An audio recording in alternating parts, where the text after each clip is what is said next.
Si no me ubico en un monte allá del lado del Remolino. Vamos a orar a Dios. Y esta noche vengo con la misma línea de la prédica pasada y espero que estén listos porque vamos a estudiar un poquito. ¿Tienen afán irse para su casa? No, ¿verdad? Vamos a estudiar. Vamos a tocar cosas aquí muy interesantes que ya lo sabemos. Simplemente que así como hacía el Señor y le decía al pueblo de Israel que todos los días leerían la ley, para que se guardara en la mente y en el corazón. Lo mismo en la palabra de Dios, el mismo libro de hace muchísimos años, pero aún sigue enseñándonos cosas magníficas para nuestra vida espiritual. ¿Cuántos lo creen así, hermano? Vamos a orar. Gracias, Señor, por tu amor y tu misericordia y porque has permitido darnos cita en tu templo, Señor. Es un lugar donde creemos que tu presencia está aquí, Señor. Y si por algún motivo, Señor, o alguna cosa encubierta o algo así, Señor, sea tu presencia llegando a este lugar, limpiando este lugar de cualquier maldad, querido Padre. El templo no es aseguranza ni garantía de que haya falta de pecado, pero estamos aquí, Señor, para vestirnos del lino limpio y puro, Señor, de las buenas acciones de Cristo Jesús en esta tierra. Bendícenos y hállanos, Señor, blancos como la lana delante de tu presencia, Señor, por los méritos de Jesús. Amén. A mí, yo no sé, este folleto de Apocalipsis debió demorar 2 trimestres. Está muy lindo ese folleto e hizo que la hermandad adventista en todo el mundo buscara el libro de Apocalipsis, porque no quiero ofender a nadie con estas cosas, hermano. A veces estamos perdiendo el tiempo con programas que son buenos, pero Satanás sabe que entre más lejos estemos de Daniel y Apocalipsis, menos adventistas seremos. ¿Estamos de acuerdo con eso o difieren conmigo? El Ellen G. White en el evento de los últimos días, no voy a hablar tanto sobre esto, dice que los libros que en las páginas 16, 17 y 18, búsquenlo esta noche, dice que debemos concentrarnos en Daniel y Apocalipsis. Es un consejo de la pluma inspirada y Dios se lo mostró y será por algo, queridos hermanos. Recuerden que la profecía de las 2300 tardes y mañana se encuentra en Daniel, que tiene que ver con el santuario y la única iglesia que predica el ministerio sacerdotal de Cristo en el santuario celestial. ¿Quién es? ¿Quién es? Nosotros, los adventistas del séptimo día. ¿El tercer qué? El tercer Elías, iba a decir el tercer Juan, el tercer día somos nosotros. Listo. Bueno, yo ahí me preguntaron que cómo se iba a llamar el tema. Yo no le pongo nombre a los temas, pero es para ponerlo en la transmisión de Facebook. Pero en realidad me hicieron poner el tema mientras yo estaba tocando y yo lo llamaría de esta manera: la adoración, 2 puntos. El punto de controversia o el punto de la pelea o el conflicto del bien y del mal. Vamos rapidito al libro de Ezequiel 28. Ya ustedes se imaginan de lo que les voy a hablar. Ezequiel 28, ¿de quién voy a empezar hablando?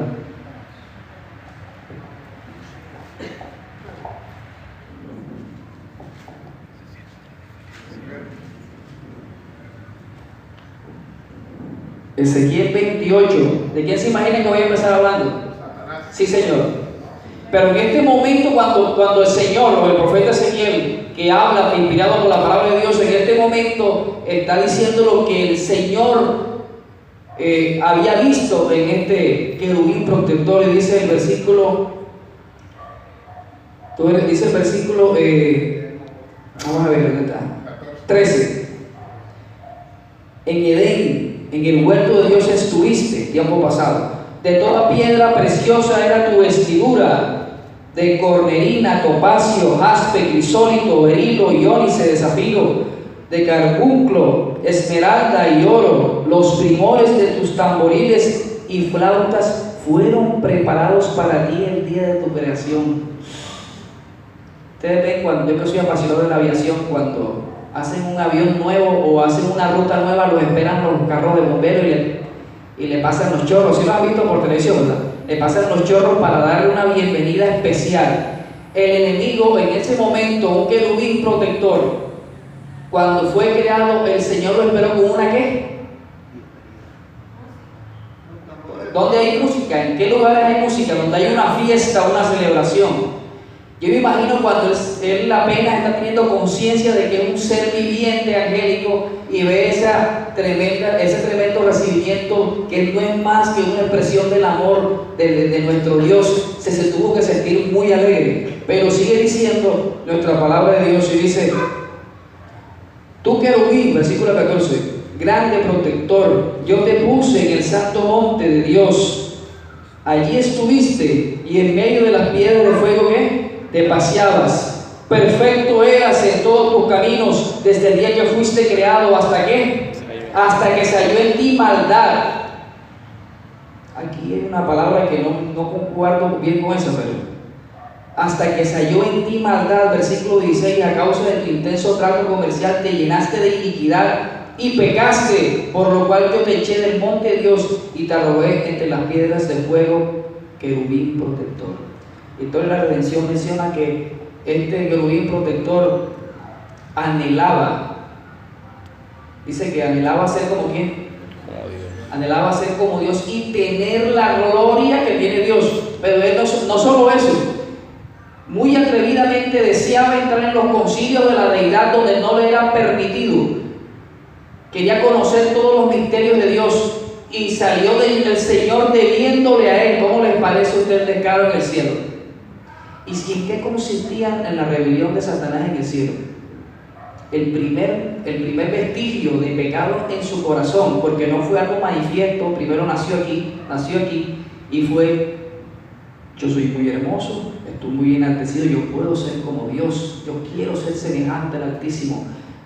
El orgullo, la envidia fue naciendo de la nada en él. Empezó a razonar de una manera peligrosa donde la ley de Dios era contemplada por toda la eternidad. De ese momento el Señor le dio todo el conocimiento porque él era el de más rango de todos los ángeles. Aún así permitió su corazón queriendo ser como Dios y una suficiencia propia, dice el Espíritu de profecía.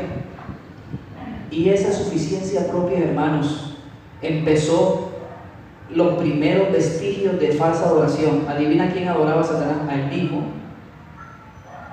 Él mismo se empezó a adorar. Cuando empezó a hacer su rebelión, que ojalá miren otra vez el video ese de Amazing Facts de Bob Batchelor que se llama El origen del mal. Ahí está todo explicadito, didáctico, para el que no entienda clarito.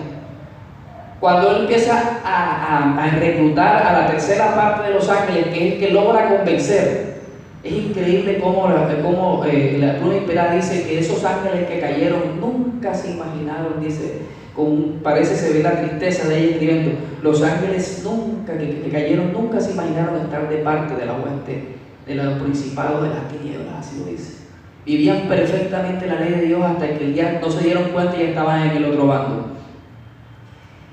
Primero lo tenía que convencer de que ellos tenían una idea errada ¿de quién? Del gobierno del reino de Dios, y le dijo que estaban privándose de libertades y que no estaban gozando libremente, pero que él les daría esa libertad.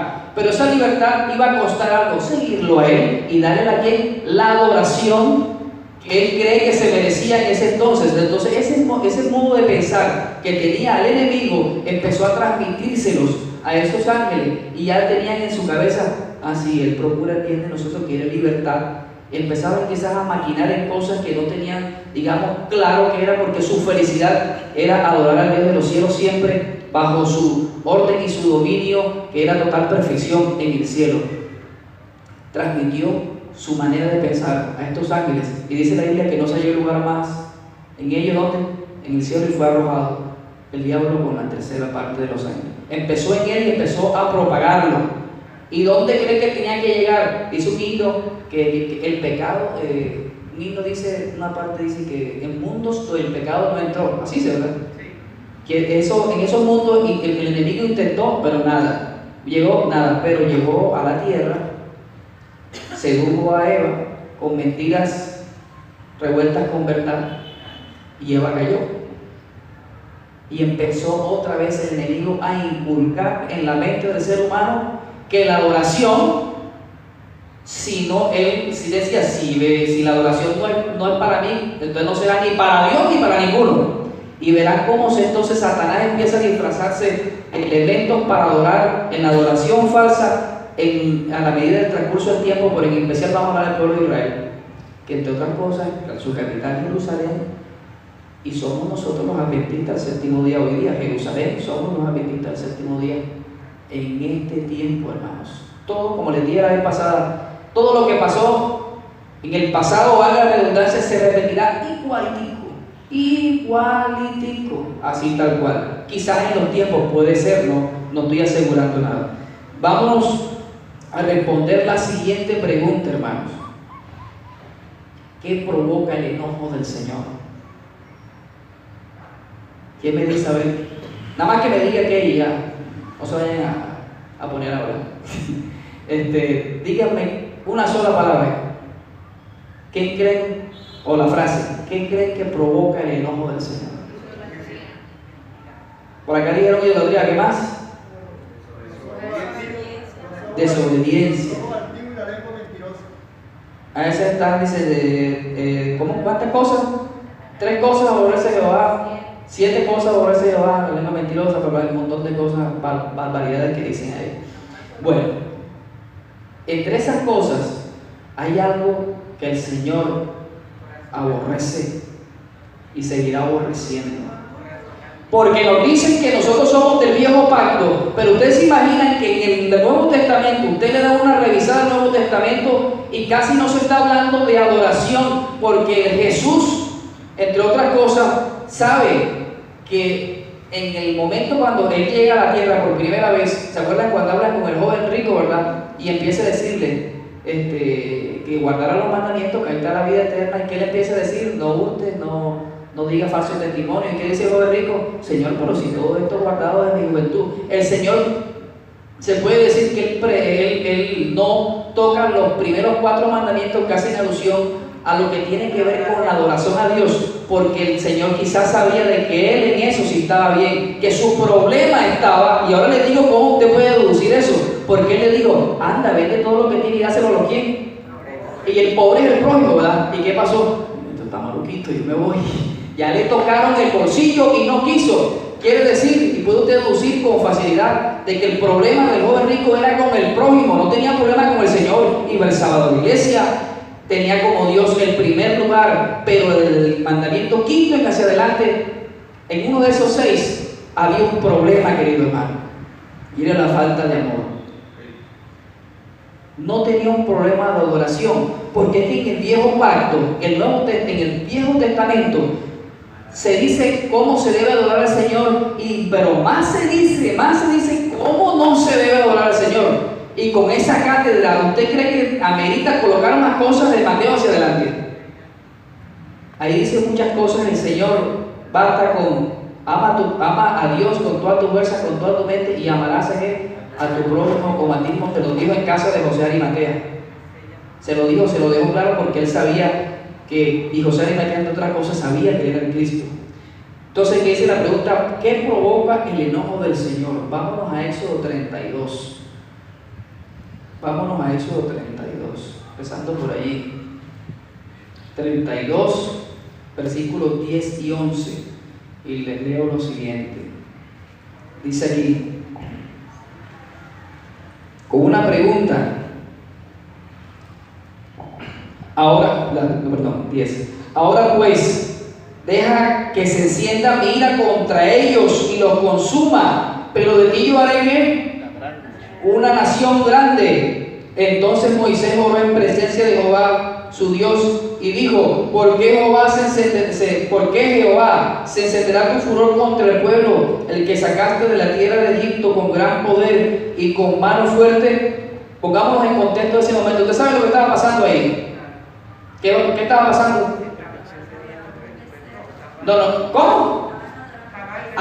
Estaban adorando el becerro. El Señor se puso furioso porque dice que Jehová es fuerte y ¿qué? Y que es celoso. O sea, el celo es literal.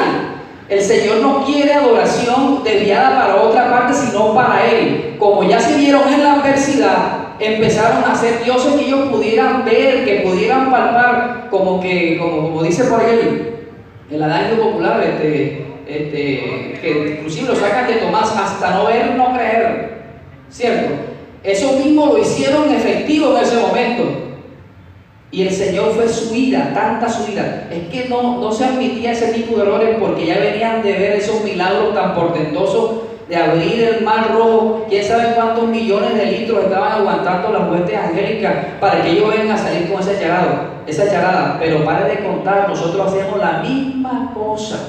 Y se van a dar cuenta cómo ese pueblo de Israel lo estamos a veces imitando de una manera descarada y no sabemos.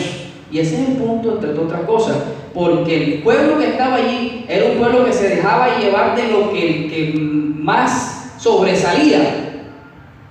Y si fulanito dice que es verdad, entonces es verdad. Y se dejan llevar por esas mareas totalmente raras a una adoración falsa. Ya empezamos a mirar. Vamos a otro versículo que también sigue dando respuesta. Vamos al libro de Primera de Reyes 14. Primera de Reyes 14.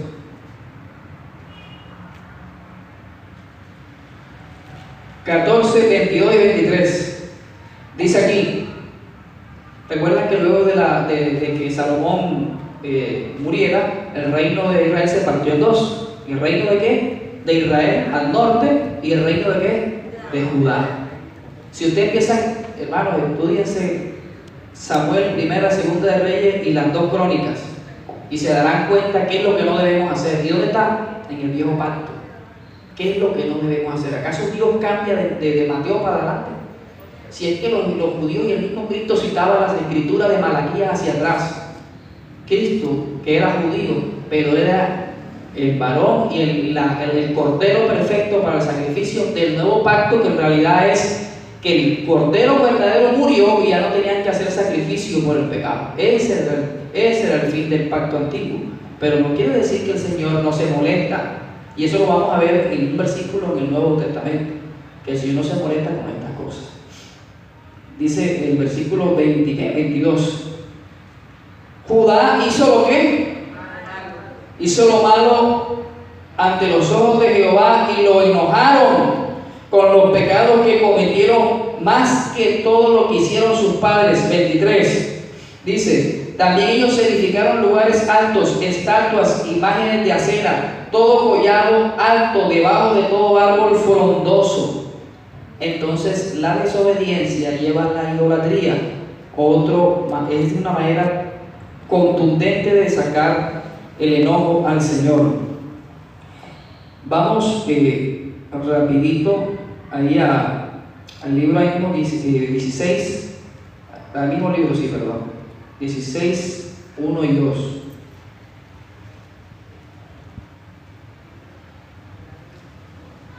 Llegó la palabra de Jehová a Jehú, hijo de Hanani, contra Baasa, diciendo: yo te levanté del polvo y te puse como príncipe de mi pueblo Israel, pero tú has andado en el camino de Jeroboam y has hecho pecar a mi pueblo Israel, provocándome ¿qué?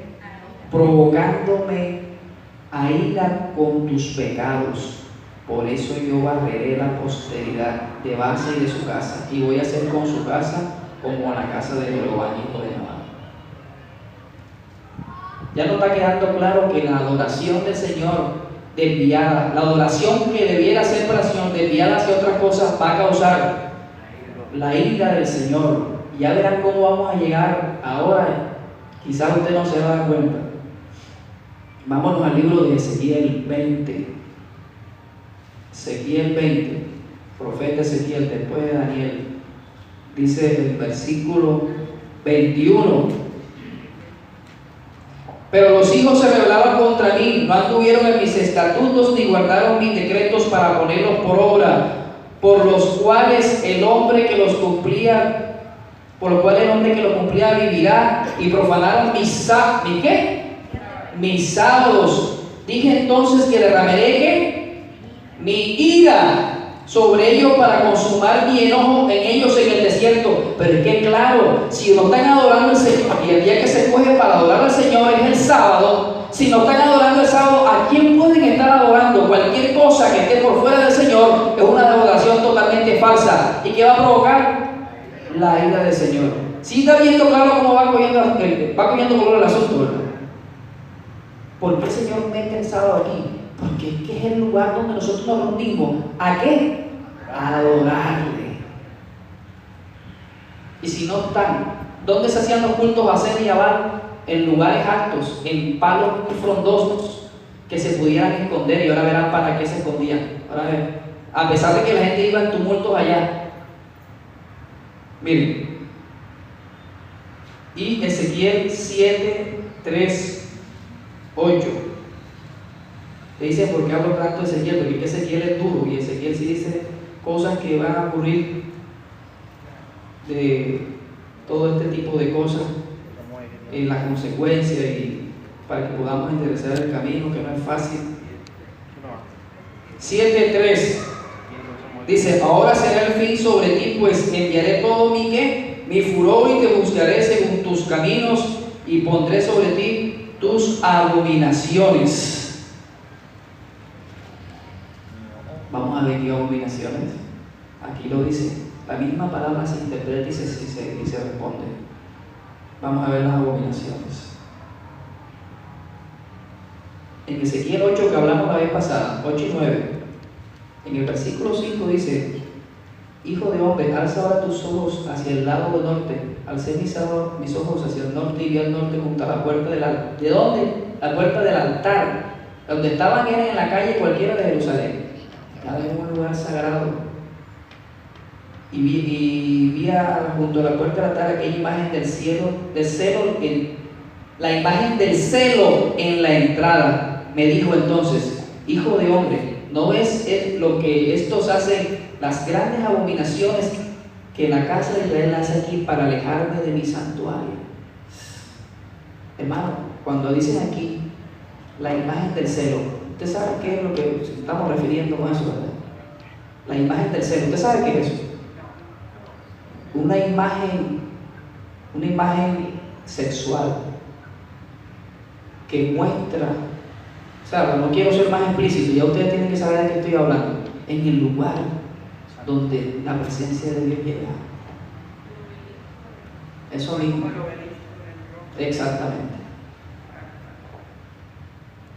El Señor, como cuando alguien le hace esto y uno dice: ay, Dios mío, y uno se echa a reír. ¿Usted ve lo que está haciendo? Usted me quiere que yo le haga algo, le haga algún mal. Mira lo que está haciendo ese muchacho. Pero uno se expresa así por la consideración que le tiene. El Señor es tanta la consideración que nos tiene, que le decía a Ezequiel: ¿sí ves lo que están haciendo los hermanos tuyos, que yo los saqué de Egipto y les di todo eso, y siguen portándose así con tantas las misericordias que yo les doy? Oye, ¿por qué? El Señor, que todo lo sabe, yo me imagino Él preguntándose: ¿pero por qué? Obvio, Él lo sabe todo, pero sobre el pecado dice: el misterio de iniquidad. Yo no tengo, en la tierra nueva, ni le pregunten a Dios ni a Jesús eso, porque ya estamos felices viviendo para siempre. ¿Cuánto dice? No tiene sentido preguntarle eso. Preguntémosle a Jonás cómo vivió esa experiencia en el estómago de ese pez, aguantando ese ácido clorhídrico ahí. Más interesante, sí.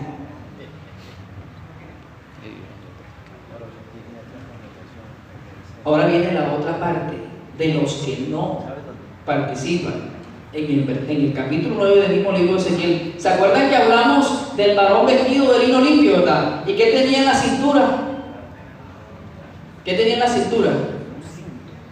En la cintura tenía un tintero ¿de qué?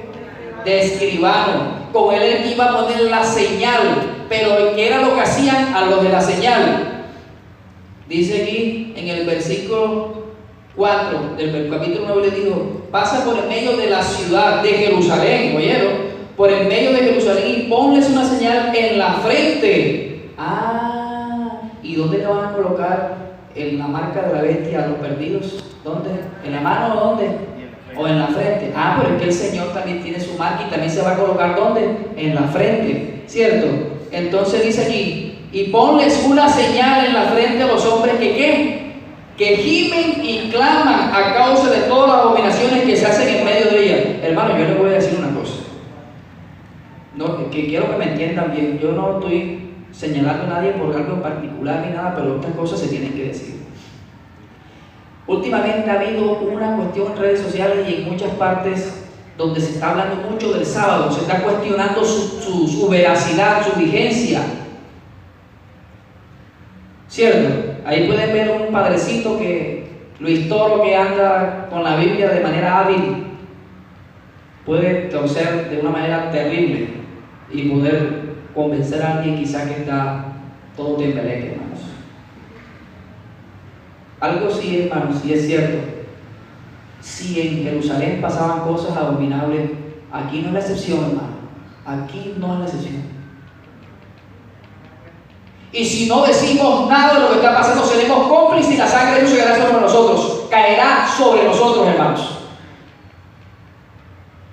Hermano, a veces yo digo, Señor, a veces sábado, 8:30 de la mañana, yo no sé quién, yo no me levanto tarde, yo soy más dormilón, pero son las 10 de la mañana, 10:30, y la iglesia todavía vacía, otras iglesias vacías, otras iglesias llenas. ¿Qué pasa? Yo no estoy juzgando a nadie, sino de las cosas que posterior pasan, o sea, las consecuencias de permitir X o Y situación dentro del pueblo de Dios. Si vemos y ya no pasó nada, no vi nada, es deber de nosotros. Usted simplemente que cuando yo peleé con usted, de que yo tengo que ir a reconciliarme con usted, porque entre otras cosas nos ponemos bravos cuando nos llaman la atención. Yo me acuerdo que el pastor Quiñones, cuando yo estaba en Plato, yo tenía una mala costumbre que me gustaba en la filitea. Yo iba buscando para Madián, para Moab, para Arabia, para Egipto. Yo siempre, estando en Jerusalén, yo iba cogiendo por otros países. Ya vieron cómo así empieza la falsa adoración. ¿Con quién se casó acá? Con Jezabel. Ella fue la que le quitó a Dios del corazón y empezó a pecar y a hacer de Israel pecar. Miren, y yo salí con una muchacha y iba por la plaza cerca de la iglesia un sábado de noche, quedé esclavo. Y el pastor Quiñones dice que estaba tomando su jugo con una cachuchita y me vio un día pasando y está hijos, él habla así como con la lengua pegadita. Y el sábado siguiente llegué a la iglesia de Manuel y yo vine y me puse la camisa, me puse la corbata y voy a cantar, y él se puso en la puerta: ¿para dónde vas, hijo? No voy a cantar, usted no va a cantar ahora ni más por este rato. ¿Y por qué? Usted está yendo como una madianita, hermano. Y me sentó y me dijo: esto no se hace, esto no se hace. O deja eso, o usted verá. Y me empezó a leer unas citas ahí. Yo no le hice caso, yo salí peleando con él. Y en el amor de Jesús me dio su palabra. Pero a veces podemos estar diseñados. Me puse bravo porque yo dije: pero si yo puedo hacer que se bautice. Y entonces uno empieza a sacar conclusiones para uno acomodarse a su concupiscencia, dice la Biblia. Empezamos a amontonar doctrinas a nuestro acomodo para que nos justifique nuestra manera de ser. ¿Eso qué es? Eso es una abierta falsa adoración, porque estoy pensando en mí de cómo adorar a Dios a mi manera. Ahora empecemos a tocar el culto a Baal. ¿Por qué les traigo esa cita de Primera de Reyes 18:21? Vamos a ponernos en contexto de la historia de Elías con los 450 profetas de Baal. 450 profetas de Baal y uno solo del Señor. Y Jezabel estaba matando a los profetas de Baal, y el mayordomo de Acab, que era Abdías, dice la Biblia, el temeroso de Dios, iba escondiendo a los profetas de 50 en 50 y los mantuvo con pan y agua, porque él sabía que su jefe estaba haciendo mal. Y él diga: yo me libro de esto. Y yo: Señor, mira, yo estoy aquí haciendo esto, a mí no me cuentes el pecado que está haciendo mi patrón. Él se salvó, pero su patrón y su patrona no se salvaron. A Jezabel se la comieron los perros en el valle de Jezreel. Es que el que termina adorando falsamente de una manera que no es, terminará súper mal, hermanos. Y es que lo que se habla aquí no es para que hacerte coger rabia, sino que simplemente para que nosotros, empezando por mí, empecemos a enderezar el camino ahora en el tiempo del fin, hermano. Oye, cuando uno está engripado y está lloviendo fuerte y uno quiere salir para allá afuera, la mamá: ven para acá, pelado, y lo jala. pero de una manera mala, porque es que ya está engripado y que va a ser para allá afuera. O sea, la represión no debe ser con tanto amor, debe ser con vehemencia, para que él no tome y se vaya. Es que eso nosotros lo hacemos todos los días. Hay cosas que sí, con amor, cuando uno ya, como los papás empiezan a prever que este va para allá, tú no vas para allá, entonces empieza de una manera seductora diciendo no vas para ninguna parte y te quedaste. Pero cuando está bien de regreso, ¿cómo le esperan? Como decían los pelados y que Oscar y Pablo, ahí viene Yomaira con la jarra y eso. Que claro, o sea, ¿cómo esperen que lo feliciten luego de que usted ya empezó a incurrir en las faltas de las reglas a la casa? Ya no puede ser con amor, ¿cierto? Entonces, miren lo que pasa. El pueblo de Israel estaba pervertido por la cabeza del rey que era Acab, que entre otras cosas se dejó seducir por su esposa Jezabel, que era hija, entre otras cosas, de un sacerdote de Baal. Y para remate, el sacerdote de Baal ya tiene el nombre de Baal en su propio nombre. No sé, él tiene el Baal ahí en el nombre de él. Miren, espíritu de profecía en el libro de Profetas y Reyes. Vamos a leer un pedacito y después leerle otra cosa. Dice aquí que no conformándose con el aliento que daba a las formas de culto religioso que se seguían en Betel y Dan. ¿Por qué desapareció la tribu de Dan? Una consecuencia grandísima de las 12 puertas de la Nueva Jerusalén. No figura ese nombre por ahí. Terrible eso, ¿verdad? Dice, encabezó temerariamente al pueblo en el paganismo más grosero y reemplazó el culto de Jehová por el de Baal. Tremendo, hermano. Dice aquí, habiendo tomado por esposa a Jezabel, hija de Edbal, aquí dice, rey de los sidonios y sumo sacerdote de Baal. Acab sirvió a Baal y lo adoró, e hizo altar a Baal en el templo de Baal que edificó en Samaria. Voy a ver otra cosita que dice por acá. Miren la característica de esta persona. Acab carecía de fuerza moral. Su casamiento con una mujer idólatra, de un carácter decidido y temperamento positivo, fue desastroso para él y para la nación. Claro, si es que la nación veía al rey, pero detrás de bambalinas estaba Jezabel orquestando todo. Resulta que en el momento que cuando Elías llega allá y lo cita al pueblo de Israel en el monte de Carmelo con los 450 de Baal, ellos preparan el altar con un buey engordado y él dice, el que primero responda ese es Dios. Y el pueblo como que estaba, porque la Biblia dice que el pueblo dice, bueno, listo, eso va, como decimos otra vez, bueno, así está bien, vamos, acordaron porque él pensaba, y imagino la tumulta, ese día tiene que estar asustado porque son 450 que tenemos acá y él nada más es solito. Ellos deseaban, yo estoy seguro, no lo he leído en ninguna parte, ellos deseaban que Baal le respondiera. Y empezaron a gritar, dice después, y empezaban a cortarse, dice la Biblia, conforme a su costumbre. Y Elías burlándose de ellos, yo me imagino, griten más fuerte, pero tú estás meditando, está durmiendo ese hombre ya. Hasta que Dios, no, ya basta, paren ese circo. Ahora van a ver quién es Dios. Cuando Él hace y compone el altar y empieza, Señor, muéstrale a este pueblo rebelde que tú sí eres Dios. Y dice la Biblia que descendió que fuego del cielo y consumió, y dice la Biblia, lamió el agua. Yo puedo interpretar eso como que la evaporó. Exacto, la secó, eso no quedó nada, la saca limpiecita. Pero es que resulta y pasa que el pueblo no solamente estaba detrás de Baal. Elías dice en el versículo 21 que hasta cuándo vacilaréis entre dos pensamientos. Ellos tenían el corazón partido.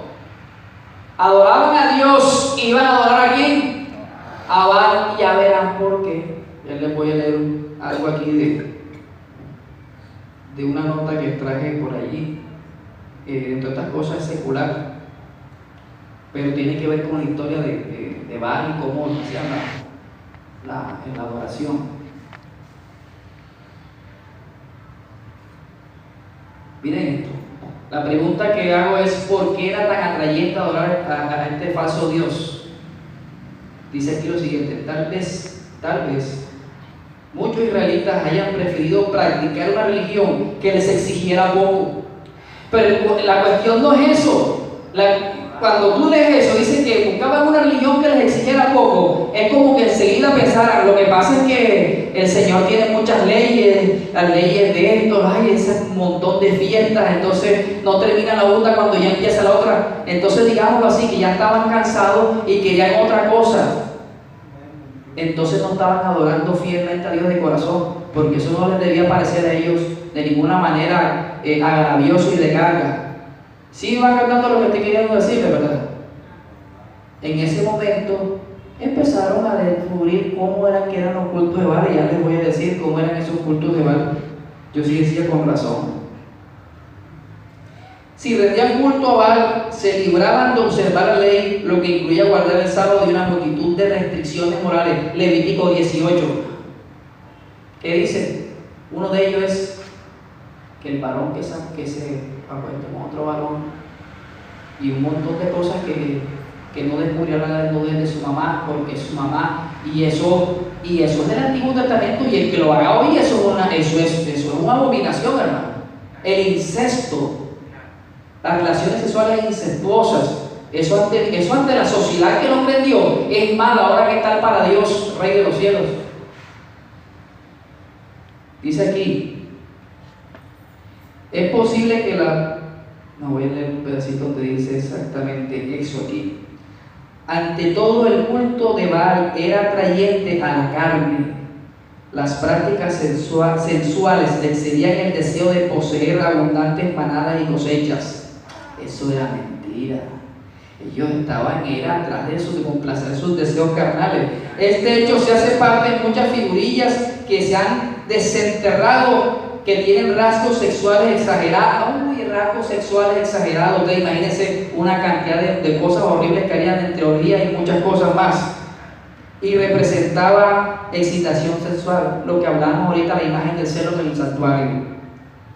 El banqueteo, el baile, la música preparaban el ambiente para el comportamiento licencioso. Si iban era para los bosques a hacer sus bandideces. Claro, era fácil. Les resumo: sacrificios humanos de bebés chiquiticos, cultos atrayentes, que todo era las relaciones sexuales incestuosas o como fuera que se dieran, porque según ellos eso traía prosperidad a las manadas y a las cosechas. Y qué cosa tan maravillosa el Señor. Y el Señor les mostró por la oración de Elías que no llovió ¿cuánto tiempo? 3 años. ¿Y qué necesita la tierra para poder producir alimento? Hermano, la palabra de Dios es sabrosísima. El Señor los castigó porque los de Baal creían que con ese montón de cosas iban a tener lluvia, afluencia de agua y mucha prosperidad para sus bienes materiales. Y el Señor: se los voy a castigar donde les duele, les voy a mochar agua para que no tengan la prosperidad que ellos creen que van a obtener con la adoración a Baal. ¿Y qué pasó? No quedaron en ridículo con los 3 años, quedaron en ridículo. Los sacerdotes de Baal murieron en el arroyo de Kerit degollados. La gente como fue doble, ¿cierto? Cuando les mostraron que este era Dios, que ellos sabían, entre otras cosas, fueron y mataron a los que le dieron placer. ¿Sí vieron cómo la cuestión?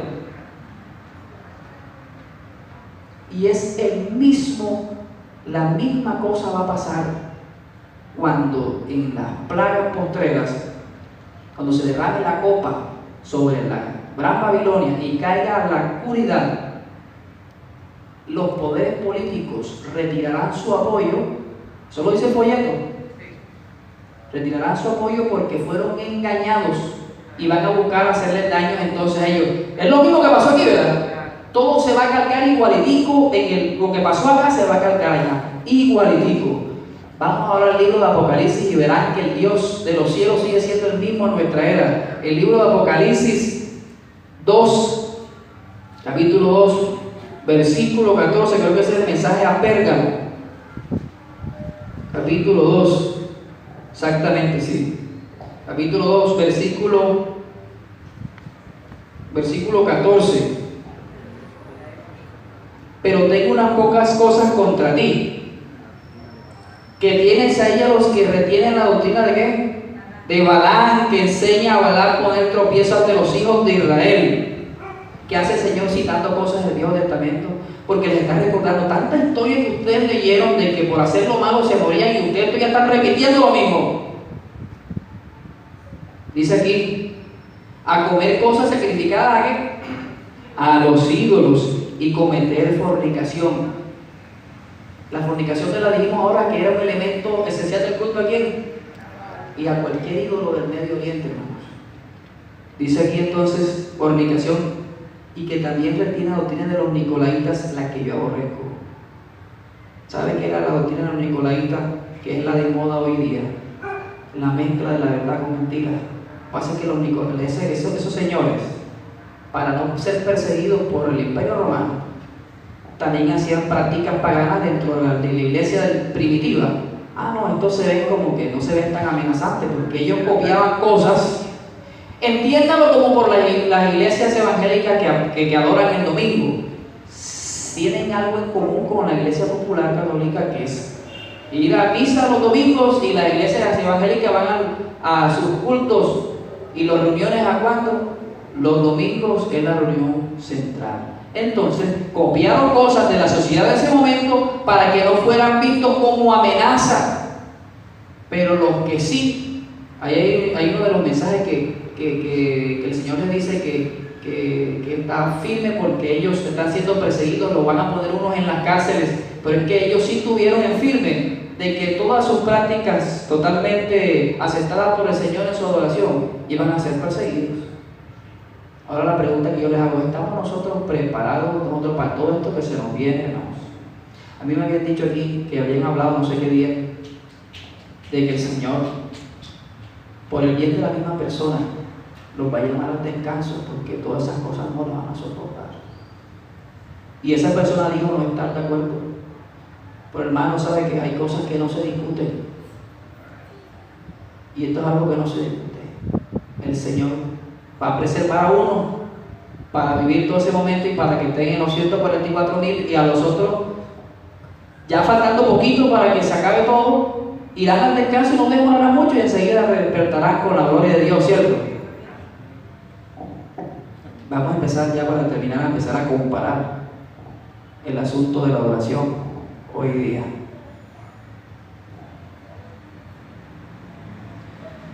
Miren, hay muchas personas que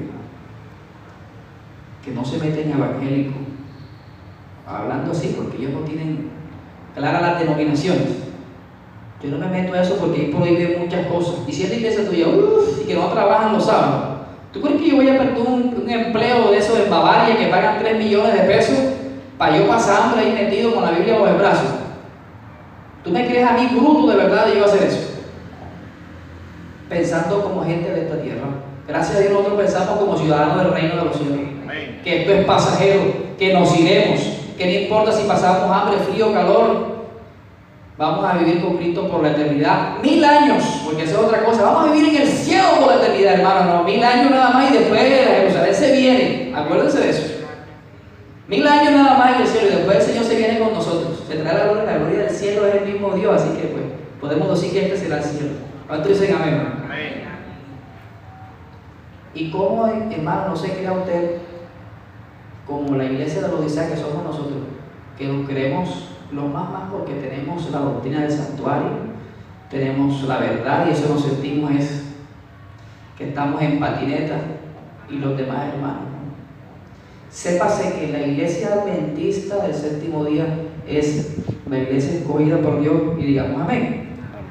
Pero la cuestión no garantiza de que todos que seamos adventistas seamos del último remanente que va a estar de pie cuando Cristo venga, porque muchos de los que están en la fila de nosotros serán nuestros peores enemigos en los tribunales. Ahí lo dice de nuevo ahí en el evento de los últimos días, y por eso dice que hace que tenemos que estudiar tenemos que estudiar Daniel y qué más, y Apocalipsis, los libros hermanitos más cruzados. Miren, entonces, ¿qué pasa con nosotros? El aspecto de la adoración mal llevada por nosotros se puede hacer.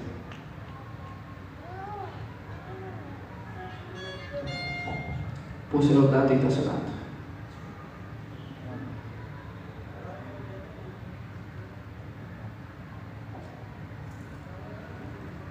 Vuelvo y digo, no se vaya a ofender con el libro, que siga participando en la iglesia de cosas. Este libro, bueno, ya se lo llevaron. El libro que mostró Bercelaje, ese que está ahí, ¿cómo se llama? Esperanza para la familia. Ah, los que vinieron la vez pasada, que yo tuve la prédica aquí. ¿Cuál es la máxima fábrica de predicadores, laicos, oradores? Ajá. ¿Usted cree que una familia disfuncional van a salir una persona que tenga un conocimiento de la obra de Dios y su plan de salvación y llevar a otra persona? Solo que Dios haga un milagro en esa persona y tenga un encuentro personal con Dios como lo tuvo Saulo. Yo digo que no había otra manera de que ese señor se convirtiera. Y el Señor tomó la decisión de él mismo hablar con él. Porque si se encontraba con bueno, ya Esteban el mando que lo apedreara. Si se hubiese encontrado con Pedro o con otro, lo iba a matar. Entonces el Señor que decidió, no, de verdad veo en él las ganas de adoración verdadera, solo que está engañado de que mis seguidores son los que adoran falsamente. Nuevamente la minoría tiene la razón, la mayoría siempre, a la historia lo ha dicho y la Biblia, que la mayoría siempre ha estado perdida, siempre ha estado equivocada. Y la minoría, Jesús con sus 12 discípulos contra todo el Sanedrín, equivocaron. Cuando dice el libro de Mateo, dice que escudriñar las escrituras, porque a ustedes les parece que tienen la vida eterna y ellas son las que hablan de mí. O sea, tanto que ustedes se ufanan de estudiar la Biblia y de tener el espíritu de profecía, no reconocieron a su Salvador que tanto predicaban y ahora está frente de ustedes y no lo reconocen. ¿Pero por qué? Porque la enfilación de la adoración, en ese momento los escribas y fariseos estaban sobre ellos mismos. Todo lo que Jesús le empieza a decir, y fariseos, escribas, hipócritas, que aman el orar en las esquinas de la calle, ¿para hacer qué? Para ser vistos por los hombres, o aseguro que ya tienen que su recompensa. Ellos no estaban pensando en honrar a Dios, sino que me ven orando en la esquina y la gente diga, ay mira, podemos usar esta palabra equivalente el día de hoy. Ay, mira ese ministro, cómo es varón del Señor, cómo es ese pastor ora de lindo. Cierto ese, ¿verdad? Hermano, yo sé que hay que tener cuidado cuando se hablan de los ungidos de Jehová. Pero la misma Ellen White habla de que las cosas hay que decirlas. Cuando dice que, les cité la vez pasada, que ministros dormidos predican a iglesias dormidas. Busquen los testimonios para iglesias como dos estatuas.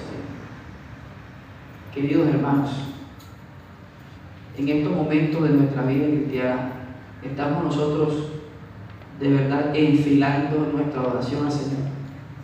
Estamos nosotros de verdad, y le digo en mi parte personal porque ha sido duro para mí. Yo reconozco que perdí el primer amor mucho tiempo. Yo me acuerdo que yo hice que mi mamá me comprara una bicicleta para salir con un amigo mío, Elmer Martínez, que hoy en día es pastor, que el Señor ha atacado duramente, hermanos, tremendo. Y mi amigo Audrey, que el Señor lo ha atacado y él ha dado el brazo a torcer un poco. Y sigo orando por ese amigo mío. Nosotros salíamos a dar estudio bíblico en la bicicleta todo el sábado en la tarde y nos desocupábamos a las 7 de la noche, el último de Plato, en el barrio Olivo, por allá atrás, los Pitufos, para allá atrás, y nosotros sudados. Yo estaba flaco y eso, la camisa parecía una bandera de Colombia cuando bajábamos la loma, pero veníamos con la satisfacción del deber cumplido. Llegamos a casa donde el almuerzo era un poquito de yuca con menudencia, en otras palabras, comida de perritos. Y llegamos con el pan más importante, la Biblia. Pero siempre Elmer venía guardadito, traía un poquito de comida y lo preparaba. Queridos hermanos, somos el objetivo militar del enemigo porque tenemos la verdad presente. ¿Y cuál es la verdad presente? El mensaje de los ángeles. Y está, mi hermano, no quiero imponerles mi opinión a ustedes. Hay personas, para no tomar una población de predicadores de la iglesia, que están teniendo muchos temas muy livianos sobre este folleto cuando se tiene que hablar es duro, hermano. ¿Qué dice el mensaje del tercer ángel? Donde dice que los que adoran a la bestia y a su imagen y los que recibirán su marca, ¿cierto? La gran Babilonia, la madre de qué? De todas las rameras. Hermano, ¿por qué nos da miedo decir eso? Yo sé que la gente dice, ustedes pasan criticando a los católicos porque nosotros no sé qué tenemos nosotros, ustedes nos envidian. La verdad, la suerte de esa denominación no la envidio, hermano, porque usted sabe que será perdida. Y el remanente de los hijos de Dios, que serán llamados también de otras iglesias, queridos hermanos, serán llamados a otras iglesias, formarán parte de este pueblo escogido para vivir en el cielo y luego aquí en la tierra por la eternidad. Vamos a colocarnos de pie, vamos a orar al Señor.